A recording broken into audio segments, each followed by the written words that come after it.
दोस्तों आज हम इस वीडियो में यूपी ट्रिपल एससी वीडियो का जो मॉडल पेपर लेकर आए हुए हैं, यहाँ पर हम जीके जीएस के टॉप 50 प्रश्नों कवर करेंगे।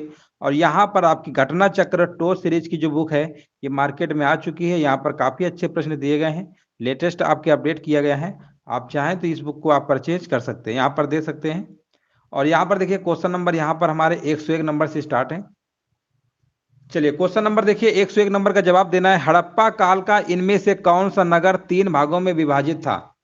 चलिए क्वेश्चन नंबर देखिए 101 नंबर का देखिए, कमेंट करिए यहाँ पर सभी लोग, जवाब दीजिए यहाँ पर क्या होगा। और यहाँ पर देखिए राइट आंसर बताइए क्या होगा 101 नंबर का।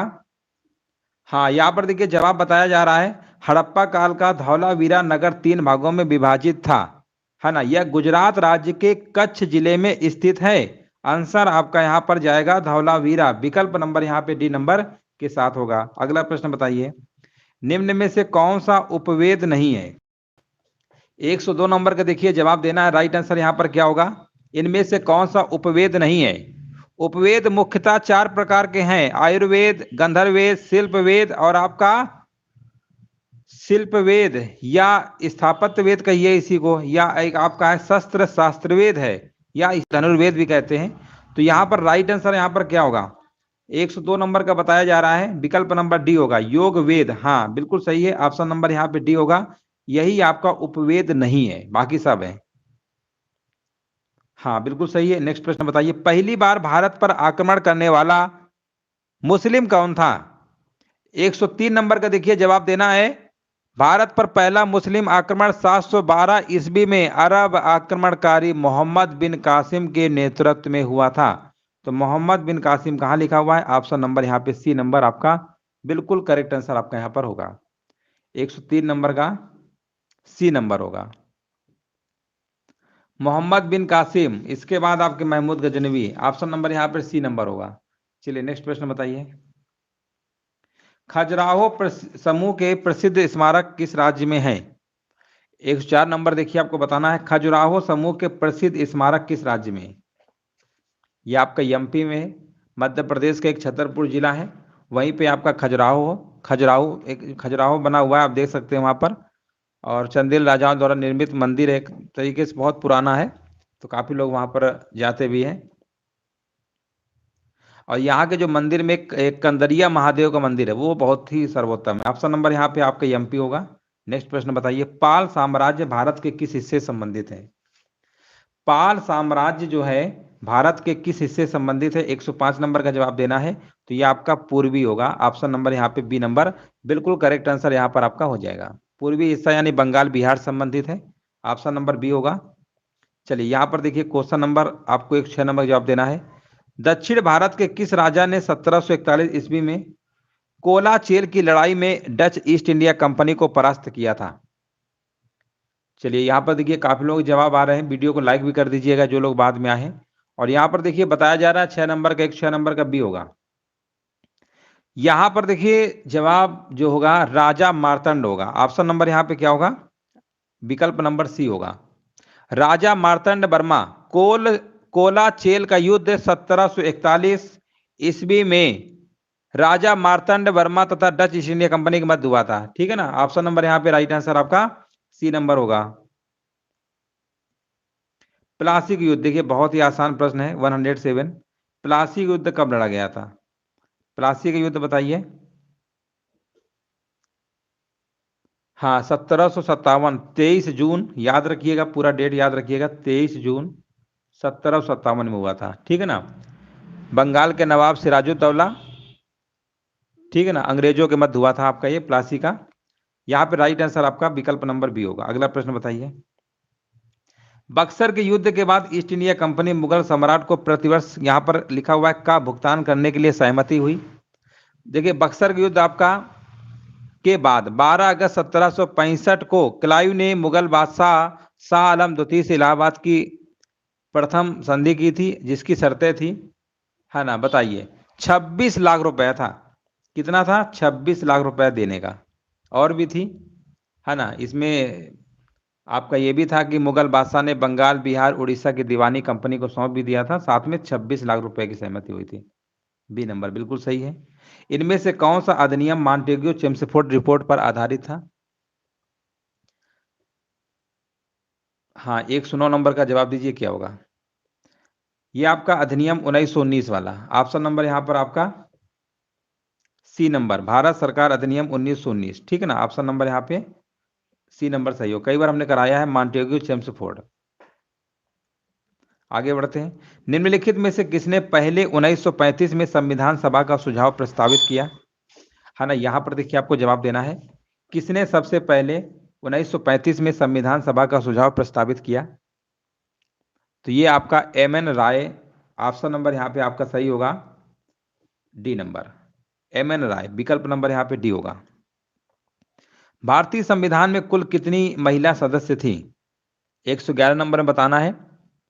देखिए भारतीय संविधान में उस समय आपकी कुल 15 महिलाएं, कितनी थी, 15 महिलाएं आपकी थी। ऑप्शन नंबर यहाँ पे सी नंबर आपका सही होगा। संविधान सभा की अल्पसंख्यकों की उपसमिति के अध्यक्ष का नाम बताइए।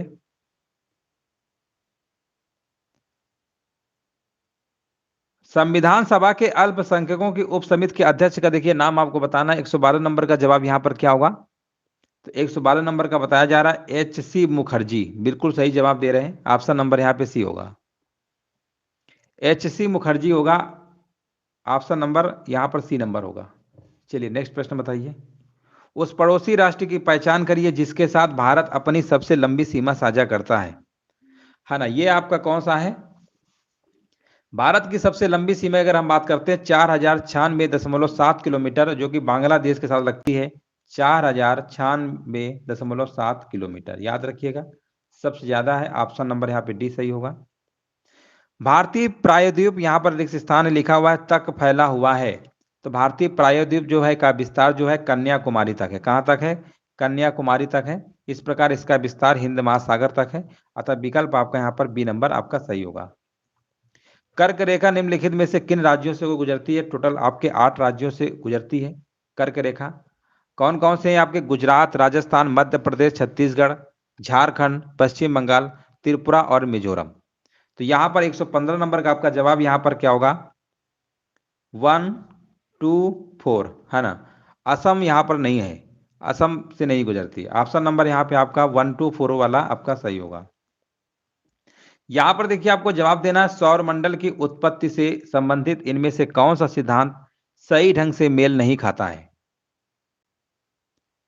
हाँ बिल्कुल सही जवाब दिया गया है। 115 नंबर का सी बिल्कुल सही है।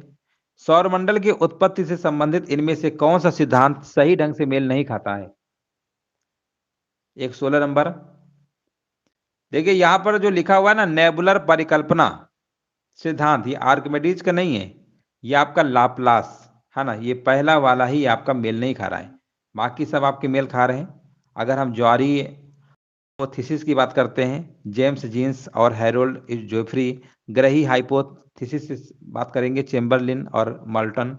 अब गैसी हाइपोथेसिस की बात करेंगे कहानी, ये सब सही है। ऑप्शन नंबर आपका ए नंबर बिल्कुल आपका मैच नहीं कर रहा है। चलिए अगला प्रश्न देखते हैं। यहाँ पर देखिए आपको बताना, सूर्य का दीप्तमान आमुख जिसे हम देखते हैं कहलाता है। सूर्य का दीप्तमान आमुख जिसे हम देखते हैं क्या कहलाता है, वो प्रकाश मंडल कहलाता है। ऑप्शन नंबर यहाँ पे पहला ही आपका सही होगा, प्रकाश मंडल। देखिए प्रकाश मंडल में जो सूर्य की जो ऊर्जा होती है ना, वो प्रकाश के रूप में प्रकट होती है, जिससे यही भाग हमको दिखाई देने लगता है। ऑप्शन नंबर यहाँ पर ए नंबर सही होगा। नासा के अनुसार सूर्य के बाद सूर्य पृथ्वी के निकटतम यहाँ पर सितारा कौन सा है। अगर हम बात करते हैं 118 नंबर में, 118 नंबर बताइए निकटतम सितारा कौन सा है। तो यहां पर आपका होगा प्रैक्सिमा सेंटोरी। ऑप्शन नंबर यहां पर सी नंबर बिल्कुल राइट आंसर आपका यहां पर हो जाएगा। देखिए यहां पर राइट आंसर बिल्कुल सही है, अल्फा सेंटेरी नहीं होगा, पहला वाला नहीं होगा। ऑप्शन नंबर सी होगा। बोला ना पृथ्वी के निकटतम सितारा कौन सा है, तो प्रॉक्सिमा सेंटोरी है। ऑप्शन नंबर यहां पे सी होगा। चलिए आगे बढ़ते हैं। राष्ट्रीय यहां पर बताइए, सकल राष्ट्रीय आय हमेशा निवल राष्ट्रीय आय से अधिक होती है क्योंकि इसमें सम्मिलित होती है। 119 नंबर का देखिए जवाब देना है, राइट आंसर यहां पर क्या होगा। हाँ 119 नंबर का देखिए बताया जा रहा है, हाँ, यहाँ पर बिल्कुल सही है, क्योंकि देखिए इसमें पूंजी खपत भत्ता सम्मिलित होती है ना, तो ऑप्शन नंबर यहाँ पर क्या होगा, पूंजी खपत भत्ता लगा देंगे। राष्ट्र यहाँ पर सकल राष्ट्रीय आय हमेशा निवल राष्ट्रीय आय से अधिक होती है, क्योंकि इसमें क्या सम्मिलित होती है, पूंजी खपत भत्ता। जो भी पूंजी खपत होती है उसका भत्ता भी इसमें शामिल होता है। भारत में राष्ट्रीय आय का आकलन करने वाली संस्था कौन सी है, कई बार करवा चुके हैं, है ना, ये आपका है केंद्रीय सांख्यिकी संगठन होगा। 120 नंबर का ऑप्शन नंबर यहाँ पे डी होगा। जिनका भी डी नंबर आ रहा है बिल्कुल सही जवाब दे रहे हैं। चलिए आगे बढ़ते हैं। निम्नलिखित में से कौन सा आधारित संरचना कारक इंफ्रास्ट्रक्चरल फैक्टर्स कृषि विकास से संबंधित नहीं है। ऑप्शन दिए गए हैं सिंचाई, सड़कों की उपलब्धता, बीमा और खनन। 121 नंबर का देखिए, कमेंट करिए यहाँ पर जवाब क्या होगा। सही जवाब दिया गया खनन, बिल्कुल करेक्ट आंसर दिया गया है ना। ये आपका कृषि विकास संबंधित नहीं है, बाकी तो सब आपके है ना। ऑप्शन नंबर बिल्कुल सही है। निम्नलिखित नेताओं में से कौन से नेता ने गोरखनाथ मंदिर और मठ के मुख्य पुजारी भी हैं, है ना। ऑप्शन नंबर 122 नंबर बताना है, ये तो बता ही देंगे आप, है ना, इसमें कोई दिक्कत नहीं होगी 122 नंबर बताने में। ये आपके हैं योगी आदित्यनाथ। ऑप्शन नंबर यहाँ पर क्या होगा, बी नंबर। और उत्तर प्रदेश के सीएम भी हैं, मुख्यमंत्री भी हैं आपके। ऑप्शन नंबर यहाँ पे बी नंबर सही होगा। उत्तर प्रदेश में यहाँ पर लिखिए, आपको बताना है रिक्त स्थान हेतु सबरी संकल्प अभियान की शुरुआत की गई थी। गरीबी दूर करने, कुपोषण दूर करने, बेरोजगारी दूर करने या निरक्षरता दूर करने। 123 का जवाब यहाँ पर क्या होगा, उत्तर प्रदेश में जो सबरी संकल्प अभियान है ना, ये आपका कुपोषण से रिलेटेड है। कुपोषण दूर करने के लिए आपका ये अभियान शुरुआत हुआ था। ऑप्शन नंबर यहाँ पर बी होगा। ऑप्शन नंबर यहाँ पर बी होगा। चलिए आगे बढ़ते हैं। उत्तर प्रदेश सरकार के द्वारा शुरू किया गया दस्तक अभियान निम्न में से किससे संबंधित है। देखिए दस्तक अभियान आपको बताना है किससे संबंधित है। 124 नंबर का जवाब देना है। तो ये आपका पहला ही विकल्प देखिए लिखा हुआ है, जापानी इंसेफेलाइटिस का उन्मूलन, है ना। ऑप्शन नंबर आपका ए नंबर राइट आंसर आपका यहाँ पर होगा। हाँ बिल्कुल सही जवाब है, ऑप्शन नंबर यहाँ पर आपका ए नंबर होगा, बिल्कुल करेक्ट आंसर दिया गया है। प्रथम मोबाइल ओपन एक्सचेंज जोन का शिलान्यास कहां पर किया गया है। चलिए क्वेश्चन नंबर देखिए, 125 नंबर का जवाब देना है। प्रथम मोबाइल ओपन एक्सचेंज जोन का शिलान्यास कहां पर किया गया है, बताइए। 125 नंबर का जवाब दीजिए, यहाँ पर डी नंबर बिल्कुल सही है, नोएडा, है ना, बिल्कुल करेक्ट आंसर दिया गया है। वर्ष 2016 में उत्तर प्रदेश प्रवासी दिवस किस दिन मनाया गया। अगर देखिए 2016 में अगर बात करते हैं तो ये आपका मनाया गया 126 नंबर का आपका यहाँ पर 4 जनवरी, ठीक है ना। ऑप्शन नंबर आपका ए नंबर सही होगा। निम्नलिखित में से कौन सा देश उत्तर प्रदेश राज्य के साथ एक अंतर्राष्ट्रीय सीमा साझा करता है ना। तो ये तो आपका पता ही होगा सभी को, है ना। ये आपका कौन सा राष्ट्र है, ये आपका नेपाल है, ठीक है ना, नेपाल है। ऑप्शन नंबर यहाँ पे बी होगा। बुंदेलखंड नामक क्षेत्र निम्नलिखित में से किस सीमा के अंतर्गत आता है, बुंदेलखंड। तो बुंदेलखंड देखिए आपको बताना है, 128 नंबर का यहाँ पर जवाब क्या होगा। तो देखिए यूपी और एमपी, है ना, बिल्कुल सही बात है, यहाँ पर यूपी और एमपी के बीच में ही आता है बुंदेलखंड। ऑप्शन नंबर यहाँ पे आपका बी नंबर राइट आंसर आपका यहाँ पर होगा। कंप्यूटर शब्दावली में पीडीएफ का पूर्ण रूप क्या होता है। देखिए पीडीएफ फाइल वगैरह आप नाम से नहीं होंगे। 129 नंबर में पीडीएफ का होता है portable document format. Portable document format होता है पीडीएफ का full form. Option number D सही होगा। यहाँ पर देखिए आपको बताना, निम्नलिखित में से कौन सी कुंजी पटल लघुपथ यानी कीबोर्ड शॉर्टकट विंडोज प्रचालन प्रणाली में स्टार्ट मेनू को दर्शाती है। स्टार्ट मेनू को दर्शाती है, आपको बताना यहाँ पर जवाब क्या होगा। तो कंट्रोल प्लस, यहाँ पर बताइए क्या होगा।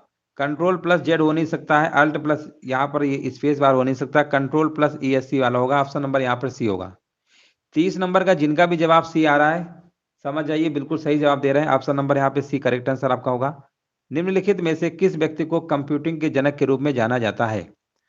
कंप्यूटिंग के जनक के रूप में आपको बताना है, ये तो सभी को मालूम ही होगा, Charles Babbage, father of computer, computer के पिता, है ना, चार्ल्स बैबेज को कहते हैं।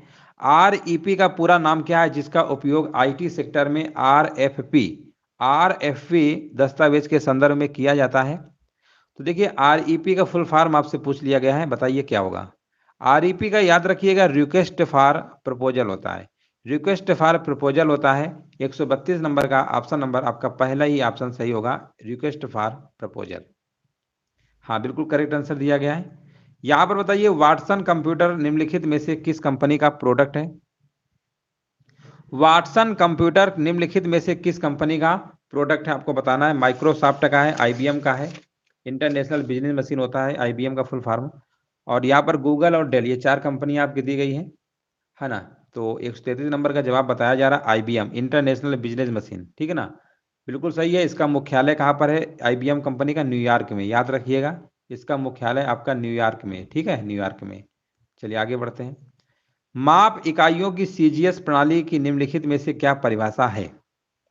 देखिए सीजीएस और एमकेएस आपने पढ़ा ही होगा। जैसे आप पढ़ते हैं बल का एमकेएस पद्धति में मात्रक न्यूटन होता है, लेकिन बल का सीजीएस पद्धति में मात्रक आपका क्या होता है? डाइन होता है। तो ये एमकेएस सीजीएस का मतलब आपको क्या क्या बताना है? देखिए सी से सेंटीमीटर, जी से ग्राम सेकंड, यानी ये वाला होगा। एमकेएस में क्या होता है? मीटर हो जाता है ना, मीटर हो जाता है, किलोग्राम हो जाता है, सेकंड हो जाता है। एमकेएस सीजीएस ये सब आपने पढ़ा ही होगा साइंस में। 134 नंबर का आपका आंसर यहाँ पर क्या होगा?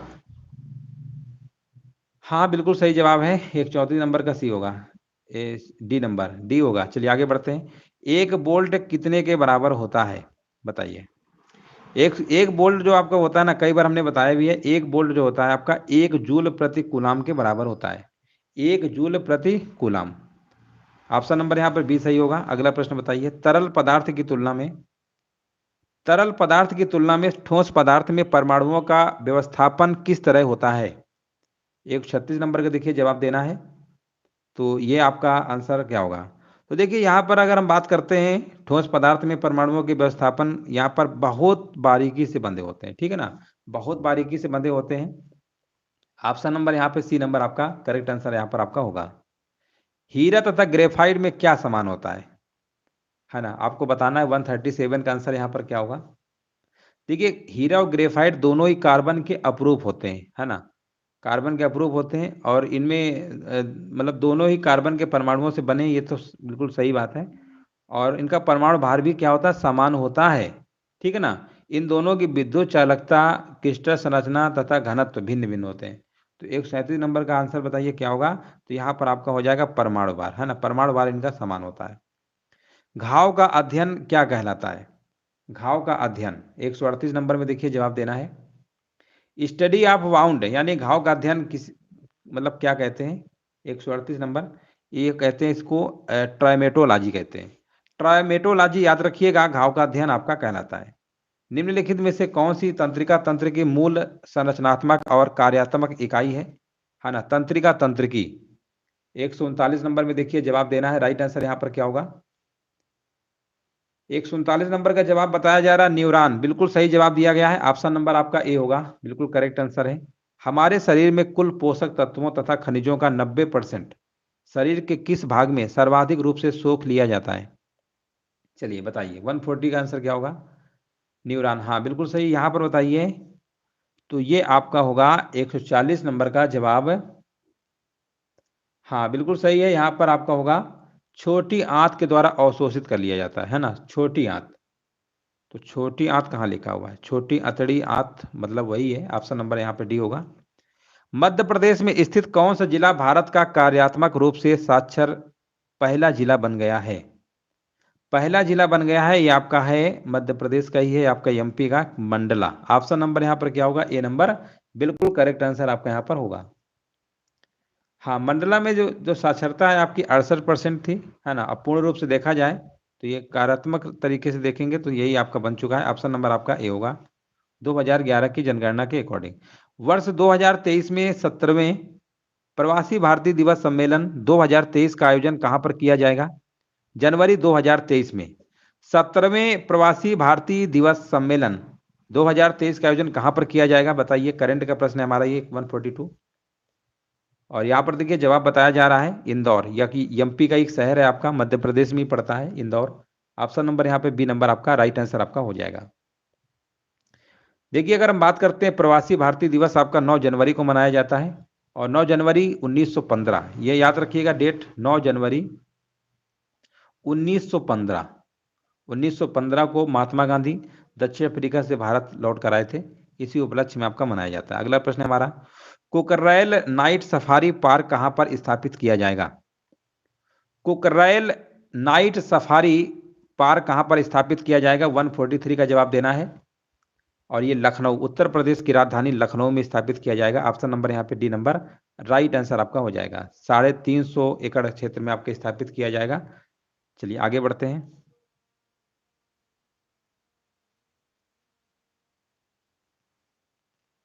अगस्त 2022 में किस राज्य की सरकार ने राज्य के प्रत्येक जिले में संस्कृत ग्राम विकसित करने का निर्णय लिया है? 144 का देखिए जवाब देना है।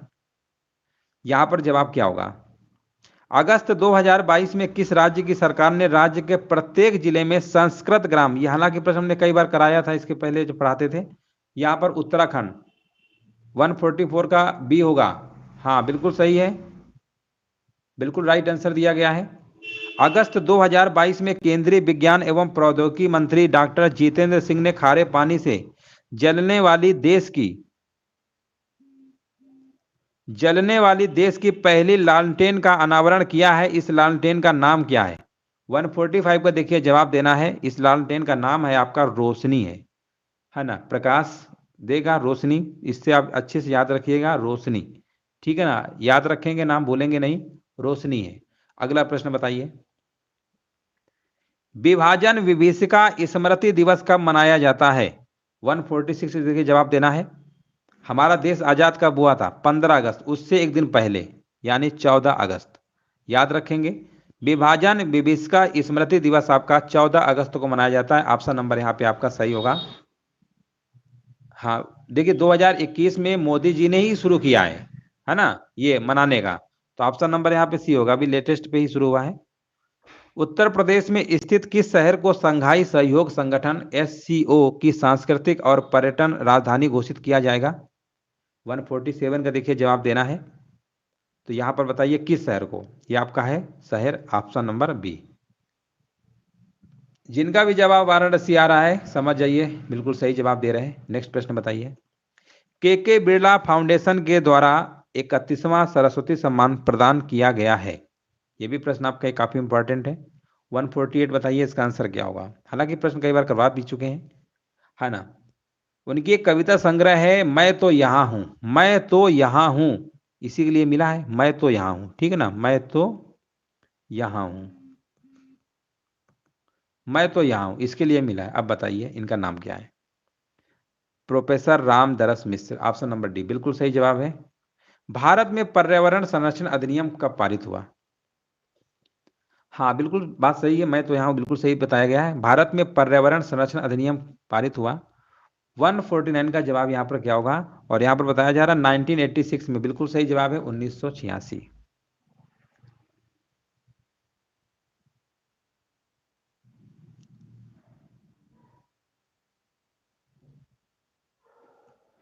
इको मार्क उन भारतीय उत्पादों को दिया जाता है जो 150 नंबर बताइए इसका आंसर यहां पर क्या होगा? इको मार्क देखिए ये उन्हीं को मिलता है जो पर्यावरण के प्रति मैत्रीपूर्ण हो, ठीक है ना। यहां पे राइट आंसर क्या होगा? हाँ बिल्कुल सही है, भारतीय मानक ब्यूरो इसका संचालन करता है, जिसकी देखरेख पर्यावरण वन और जलवायु परिवर्तन मंत्रालय करता है। ऑप्शन नंबर यहाँ पे क्या होगा? सी नंबर सही होगा। 150 का सी बिल्कुल सही जवाब है। और इस तरीके से आपके जो टॉप 50 प्रश्न थे आपके घटना चक्र टो सीरीज लेटेस्ट बुक है आपकी,